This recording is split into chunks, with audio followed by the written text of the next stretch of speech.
Good day mga bro. Ayun, muntik na matapon. Muntik ko nang matapon tong mga beetle natin. Kasi ang daming ipis.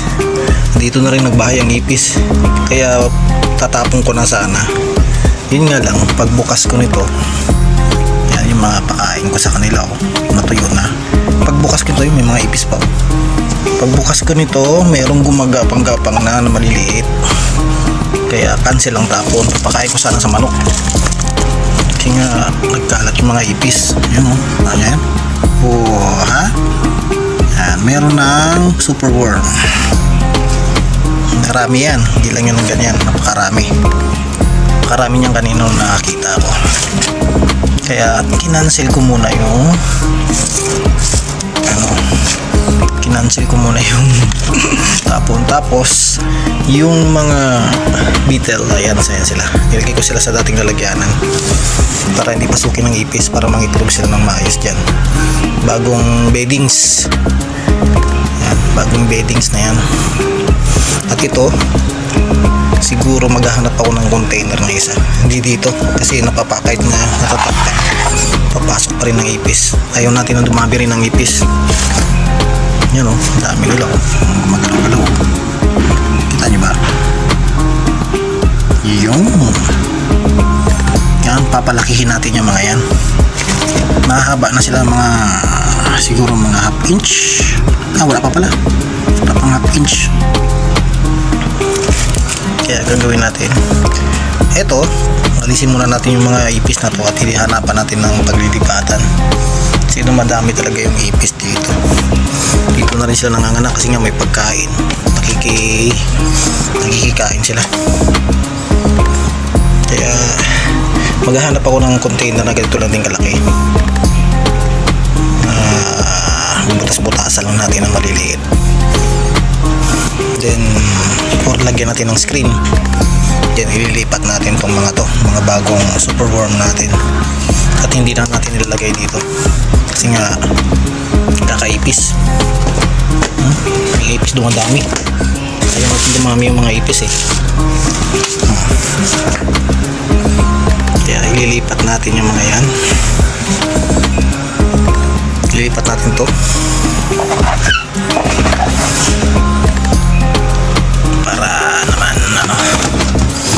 para naman mabilis sila lumaki. Hahanapan ko muna ng paglilipatan yan. Yan yung update sa ating mga alagang superworm. First batch ito na yung magiging first batch natin. Ito yung magiging second batch pag nagkataon. Hindi pa tayo naglalagay ng pagkain pala. Gahanap muna ako ng pagkain sa kusina, mga scrap na mga gulay-gulay. Okay, balik ako pagka meron ako nakuha. Yun, kakuha tayo ng pipino. Mukbang ng mga beetle. Dito hindi pa ako nakapaglagay. Kahanap pa ako mamaya. Yung ako lang to para mag-itlog sila. Kaya nayaan muna natin sila dyan magmukbang.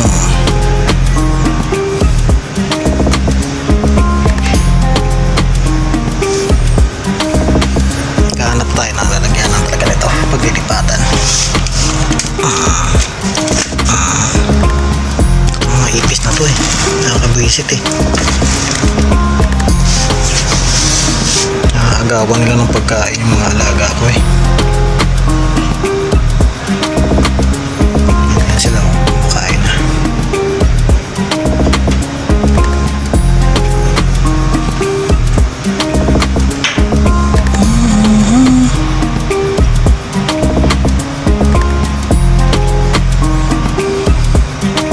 Update ko kayo pagka nakahanap tayo ng bagong lalagyanan ng ito.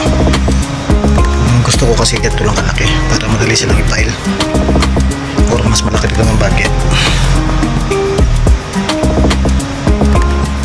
Okay, update ko kayo mamaya ulit pag nakahanap tayo ng paglilipatan ito at may takip.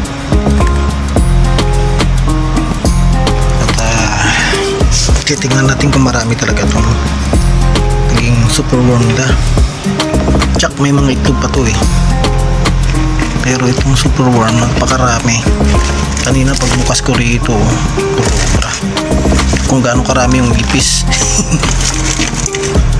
Mas marami yung superworm syempre. Ngayon siguro nandito nagtatago yan. Nagtatago yan dyan.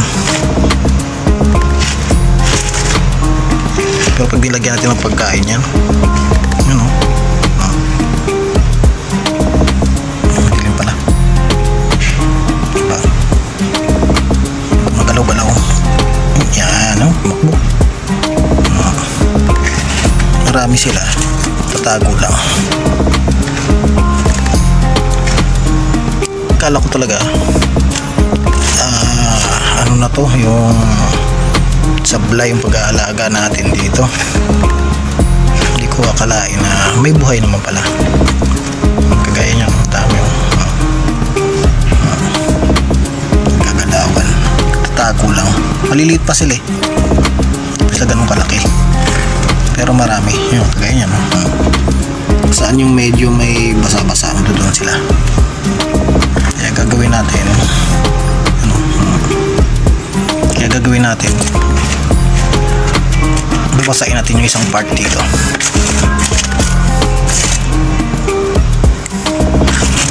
para kahit paano. Pero gusto ko talaga ilipat ito, ayoko ng ganitong iniipis. Yan, minukbang na nila oh.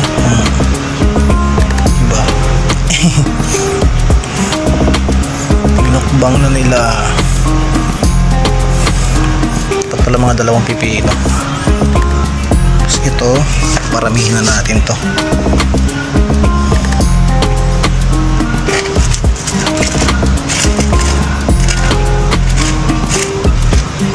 Ang problema ko lang talaga rito ipis. Parang dalawa yung nalagaan ko, ipis tsaka ano. Okay sana kung sa labas to, kasi yung mga ipis to papatok ako sa manok. Diba? Pero hindi, madami lang sila.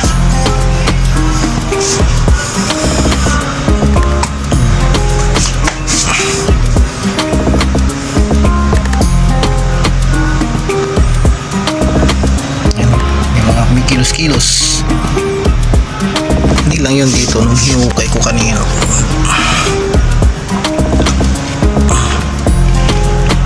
Lagay lang natin may mga itlog pa to, tsak eh. Ito yung area na to, may itlog pa to. Yan o, mayroon pang mga maliliit, diba?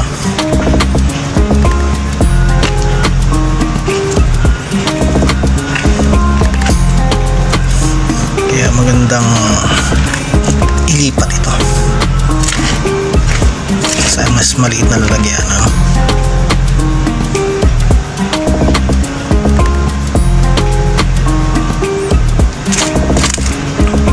Ngayon babasahin muna natin to. Maglalagay siguro tayo ng lilipat ko muna, tapos maglalagay ako ng pagkain ng superworm natin dito para hindi na mahaluan ng ipis.